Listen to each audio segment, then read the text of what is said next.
जय हिंद दोस्तों, मैं राजकुमार आप सभी का अपना चैनल राज मैथ वाला में आप सभी का स्वागत है। आइए हम लोग पढ़ते रेलवे का प्रीवियस ईयर क्वेश्चन। आइए देखते हैं प्रश्न। देखिए प्रश्न क्या कह रहा है। एक नाव धारा के अनुकूल 10 घंटे में 100 किमी जाता है और धारा के प्रतिकूल 15 घंटे में 75 किमी जाती है। धारा की गति क्या है। देखिए जब नाव मान लें कि नदी है, ठीक, इसमें एक नाव चल रहा है, एक नाव चल रहा है, ठीक।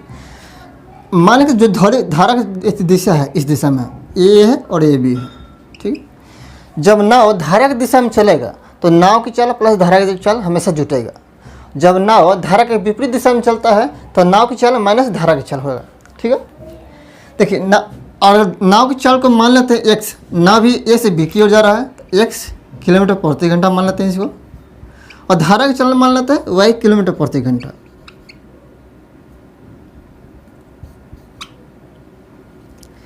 देखिए जब धारा की दिशा में चल रहा है यानी जो धारा भी ए से बी की ओर बढ़ रहा है और नाव भी ए से बी की ओर जा रहा है तो धारा की चाल और नाव की चाल हमेशा जुटेगा तो एक्स प्लस वाई, ठीक। मान लीजिए जब देखिए धारा तो किस दिशा में बढ़ रहा है ए से बी की ओर, और नाव मान लेते हैं कि जो नाव है बी से ए की ओर आ रहा है, मतलब इस दिशा में आ रहा है तो नाव की चाल एक्स। देखिए अब दोनों के जो चाल का अंतर लेंगे हम, ठीक है। हो सकता है कभी नाव का भी और नाव की चाल कम हम लेंगे तब कभी आगे बढ़ेगा ही नहीं, इस चलते नाव का चाल अधिक ही होगा। तो नाव की चाल माने धारा की चाल तो, और देखिए ए कब होगा समान दिशा में, समान दिशा में चलेगा, ए विपरीत दिशा में चलेगा तब विपरीत दिशा में चलेगा तो एक्स माइनस वाई, ठीक है। अब देख लेते हैं चाल बराबर होता क्या है।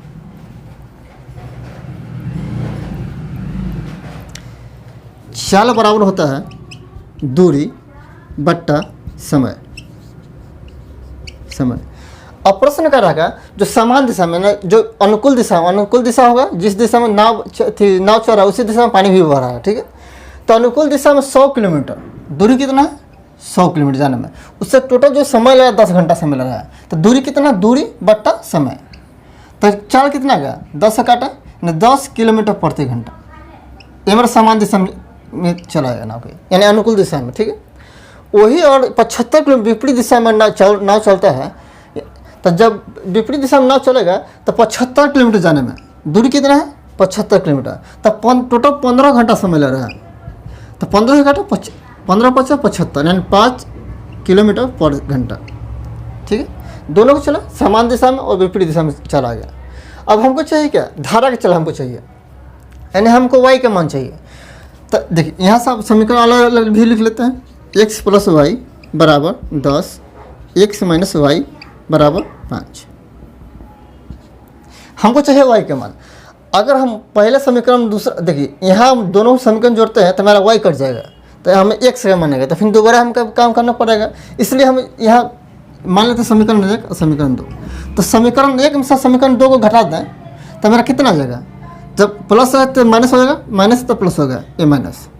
तो अब देखिए ए प्लस हो गया तो प्लस एक्स माइनस एक्स, ए माइनस कट गया, आया कितना वाई यानी 2y बराबर यहाँ, और 10 में से 5 घटा कितना 5, तो वाई का मान कितना का 5/2 यानी 2.5 किलोमीटर प्रति घंटा।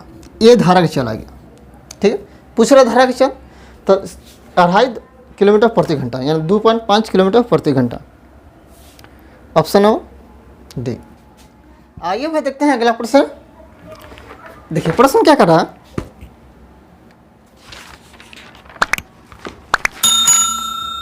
यदि ए बी और सी इन तीनों संख्याओं का औसत डी है तो ए बी सी और डी का औसत क्या होगा। देखिए 3 संख्या दिया है ए बी और सी, संख्या है ए बी और सी, इसका औसत दिया है डी, ठीक है। अब प्रश्न पूछ रहा है संख्या ए बी सी और डी का औसत क्या होगा, ठीक है। जब किसी संख्या का औसत दिया रहा है और उतना जितना मेरा औसत दिया रहा है उतना संख्या में बढ़ाएं तो जो मेरा औसत में कोई परिवर्तन नहीं होगा, ठीक है। देखिए ए बी और सी तीनों के मिला के औसत कितना दिया है डी, और अगला संख्या में हम डी हम जोड़ दें, यानी बराबर संख्या हम जोड़ दें, तो मेरा जो औसत में कोई परिवर्तन नहीं होगा। यानी जो ए, बी और सी और डी तीनों के सॉरी अब चारों संख्या का औसत क्या होगा? डी ही होगा।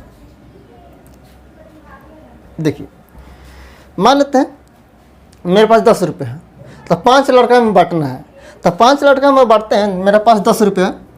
तो देखिए औसत निकालने के करते हैं क्या, जो मेरा संख्या टोटल संख्या है और जितना संख्या का औसत हमको निकालना है उससे भागा करते हैं।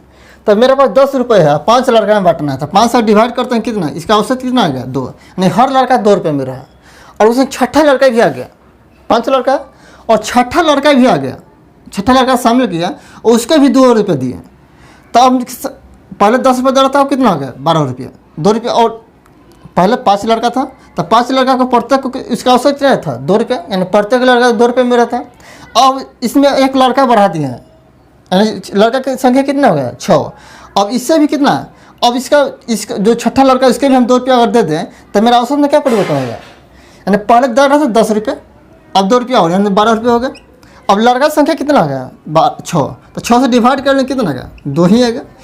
जितना मेरा औसत रहेगा उतना ही संख्या, और संख्या बढ़ा रहे हैं, औसत में भी उसका भी उतना ही बढ़ा रहे हैं, तो मेरा जो औसत में कोई परिवर्तन नहीं होगा। ठीक है, ये हमारा संख्या बढ़ा, एक संख्या बढ़ा है, पर जो मेरा औसत जितना औसत मेरा दिया उतना ही संख्या बढ़ा रहा है। तो जितना औसत है उससे बराबर ही बढ़ेगा, तो औसत में कोई परिवर्तन नहीं होगा, यानी इसका औसत क्या होगा? डी ही होगा। ठीक है, ऑप्शन नंबर ए। आइए भी देखते हैं अगला प्रश्न। देखिए प्रश्न क्या कर रहा है, 3 संख्याओं का औसत 45 है। पहली संख्या औसत से उतनी अधिक है जितनी कि दूसरी संख्या औसत से जितनी कम है, तो तीसरी संख्या क्या है? देखिए यहाँ 3 संख्या दिया है, संख्या 1, 2 और 3। तीनों की जो संख्या है उसका औसत दिया है 45।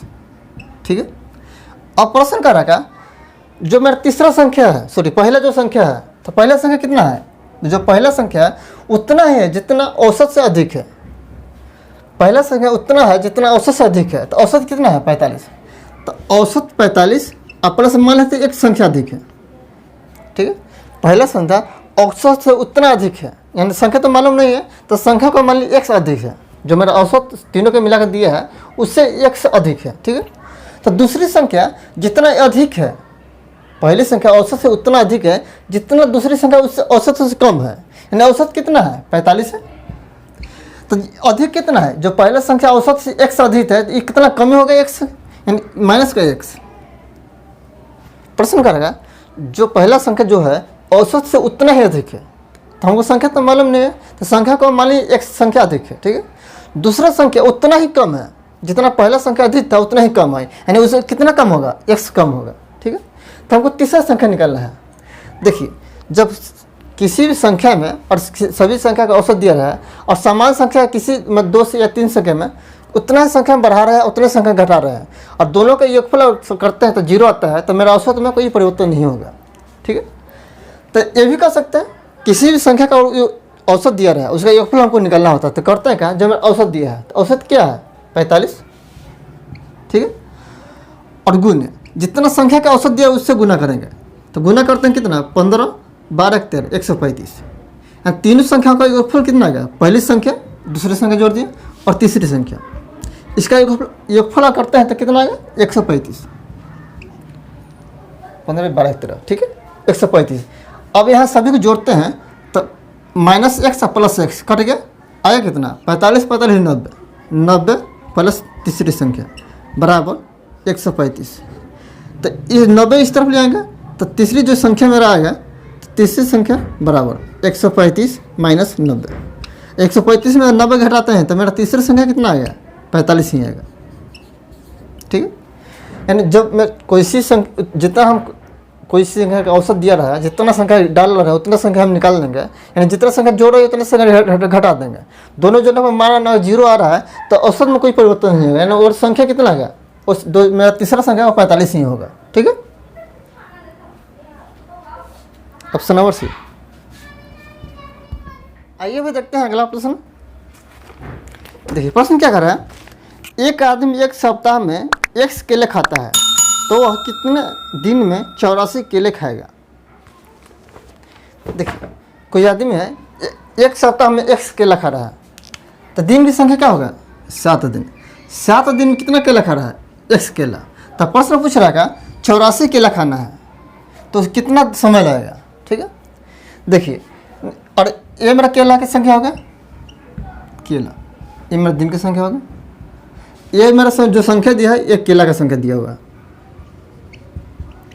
तो एक्स केला खाने में उसे टोटल ये भी ले सकते हैं, एक्स केला खाने में उसे 7 दिन समय लग रहा है। ठीक है, तो 84 केला खाने में उसे कितना समय लगेगा। तो जिसका मान दिया रहेगा बट्टा में, जिसका वैल्यू पूछा उसे गुना करेंगे। ठीक है, तो एक्स का मान कितना है 7 के बराबर है, एक्स केला में खाने में 7 दिन समय लग रहा है। तो 84 केला खाने में कितना समय लगेगा, तो 7 बट्टा एक्स गुना कितना, जितना जिसका मान पूछा उसे गुना करेंगे। ठीक है, तो 84 गुना करते हैं। अब इसे गुना करते हैं कितना का 7 का 28, हासिल में 2, 8 से 56, 56 2 58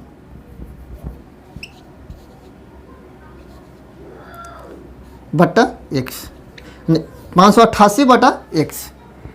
टोटल कितना दिन लगेगा 588 बटा एक्स दिन।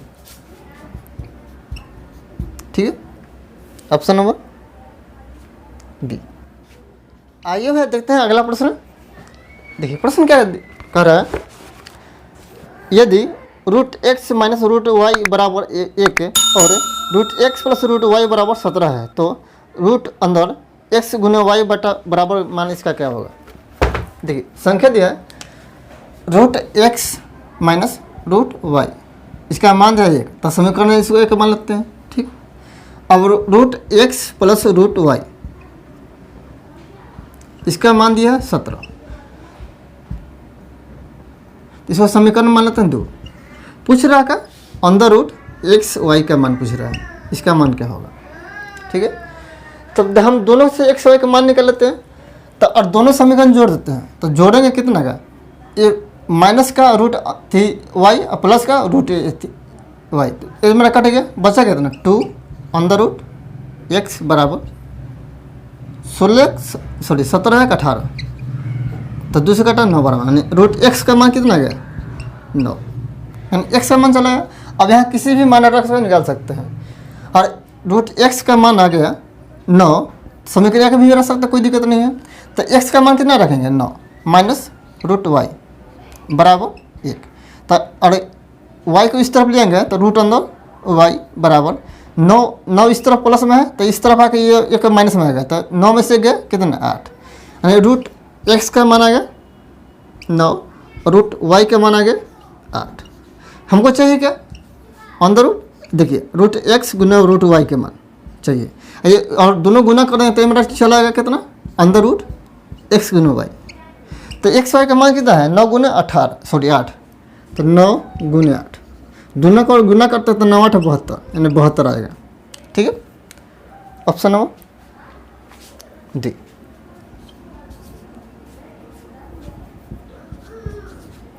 ठीक है दोस्तों, अब अगला क्वेश्चन देखेंगे नेक्स्ट क्लास में। धन्यवाद।